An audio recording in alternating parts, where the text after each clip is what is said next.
अब्बा जी, मैं आपको बता नहीं सकती कि मुझ पर क्या गुजरी जब मुझे पता चला कि बाजी को पुलिस पकड़ कर ले गई। क्या बताऊं आपको कि कैसी हालत हो गई थी मेरी। मेरा तो बस ही नहीं चल रहा था कि उसी वक्त घर पहुंच जाऊं। और क्या करती, क्या कहती सादिक से कि बाजी थाने में है। 100 तरह की बातें करते हो। उन्हें एक और मौका मिल जाता मुझे ताने देने का।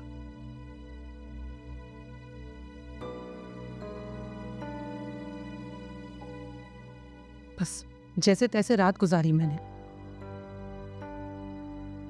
वैसे असल में मामला हुआ क्या था? क्यों आई थी पुलिस क्लिनिक पे? कोई कोई भड्डा हो गया था मरीज के साथ, या कोई गलत दवा दे दी थी आपने?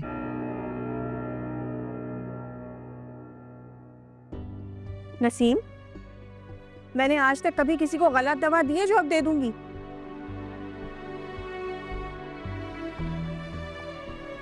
सब कुछ उस मनहूस डॉक्टर की वजह से हुआ है। जब से मैंने उसका क्लिनिक छोड़ा है ना, उसे आग लगी हुई थी। लेकिन शमीम बेटा, वो तो बड़ा भला मानस आदमी था, वो ऐसा क्यों करेगा? हसद अब्बा जी, हसद। हसद की आग ना अच्छे भले इंसान को पागल बना देती है।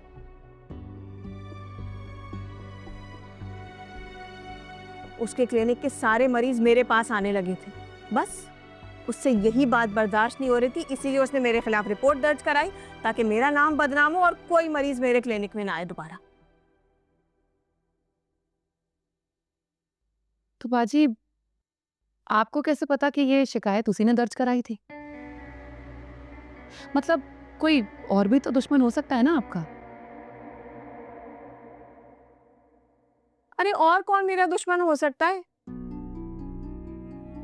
इतने सालों से मैं उस डॉक्टर की गैर मौजूदगी में उसका क्लिनिक चला रही थी, सारे मरीजों को दवाइयां लिख कर देती थी। तब तो सब कुछ ठीक था, किसी ने आज तक मेरी डिग्री के बारे में नहीं पूछा।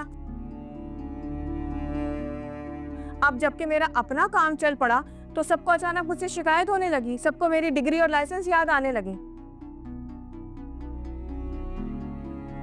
इस सब के पीछे उस डॉक्टर का ही हाथ है।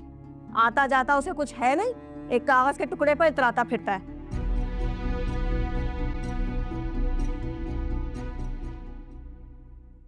हाँ, हमारी कशफ की तरह। खैर, है कहाँ वो? नजर नहीं आई।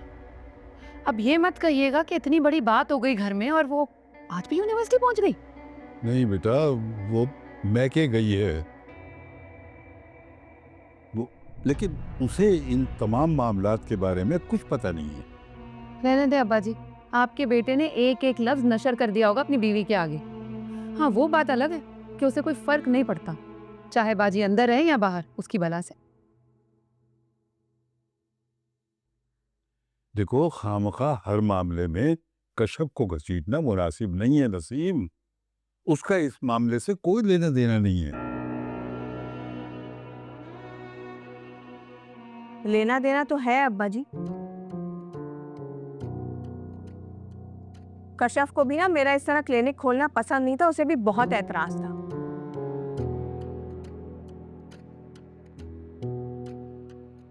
और क्या पता उसी ने अब्दुल बारी को मना किया, जो कल उससे एक वकील का बंदोबस्त ना हो सका मेरे लिए। नहीं बेटा, ऐसी बात नहीं है।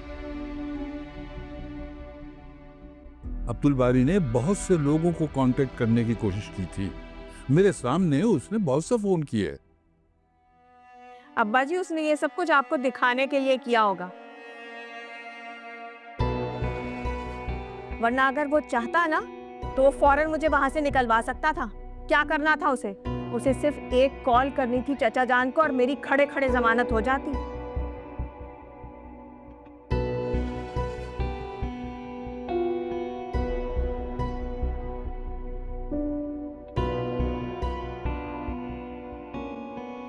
मगर अब्दुल बारी ने ऐसा नहीं किया, क्योंकि उसे तो मौका मिल गया था अपनी बीवी को खुश करने का।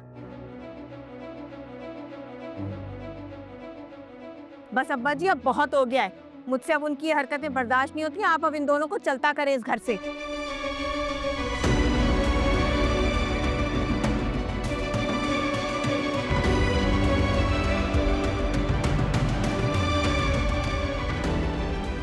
क्या हो? स्टैचू बन के ऊपर हो? नहीं नहीं, कुछ कुछ नहीं। चलो।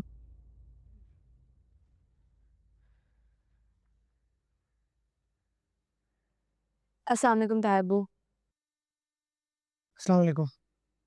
वालेकुम सलाम।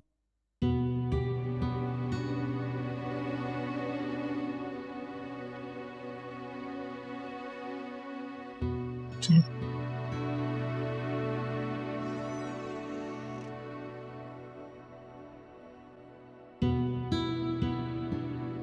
खूब चाबी भरी हुई है अब्दुल बारी को उसकी बीवी ने। और नहीं तो क्या अब्बा जी, देखा नहीं आपने किस तरह नजरअंदाज करके गया अपनी बहनों को? अरे सलाम तक गवारा नहीं किया उसने करना हमें। मैं पूछती हूँ आखिर हमने ऐसा क्या बिगाड़ा है इन दोनों मियाँ बीवी का?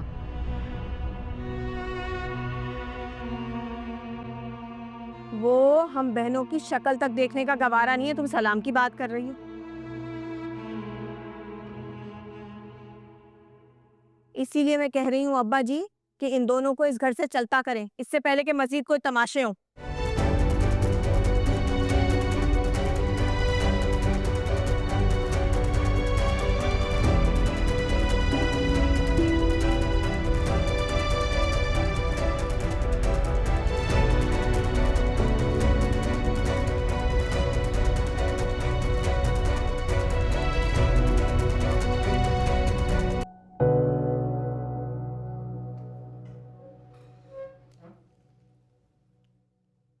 क्या हुआ है कश्यप? कुछ परेशान लग रहे हो।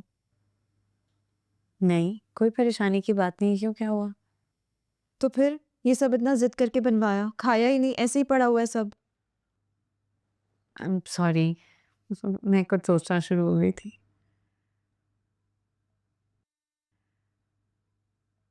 अभी आई थिंक आपको बिजनेस स्टार्ट कर देना चाहिए बेकिंग का। आजकल वैसे भी इतने सारे बिजनेसेस हैं जो होम बेस्ड हैं, और वैसे भी इसी बहाने आप अपने आप को मसरूफ रख सकेंगी। मुझे कोई शौक नहीं है ऐसा। लेकिन बेकिंग का तो शौक है ना, और इंसान अगर अपने शौक को बिजनेस में कन्वर्ट कर ले तो बहुत तरक्की कर सकता है। Believe me, I think you should do it. You should do it.